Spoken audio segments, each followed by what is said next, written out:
मार्गावर विजयाच्या गोष्ट आपली सोडूया, क्षण हसरे जगण्याचे अन अश्रू काही गुंफूया।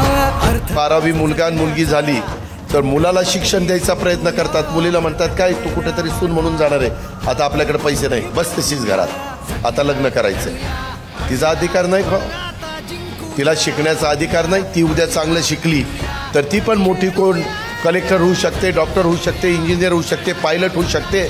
मला माझ्या महाराष्ट्रातल्या कुठल्याही भगिनीला, मातेला आणि मुलीला जी त्या लाभ देण्याच्या नियमामध्ये बसते तिला लाभापासून मला वंचित ठेवायचं नाही, म्हणून वाढदिवसाच्या दिवशी मी तुम्हाला भेटायला आलो। आणि आज खऱ्या अर्थाने आम्हाला तुमची हक्काची बहीण असल्याचा अनुभव आम्हाला इथे मिळाला। तुम्ही अतिशय सुख अशी जी योजना आणलेली आहे आमच्यासाठी नक्कीच ती लाभदायक असेल।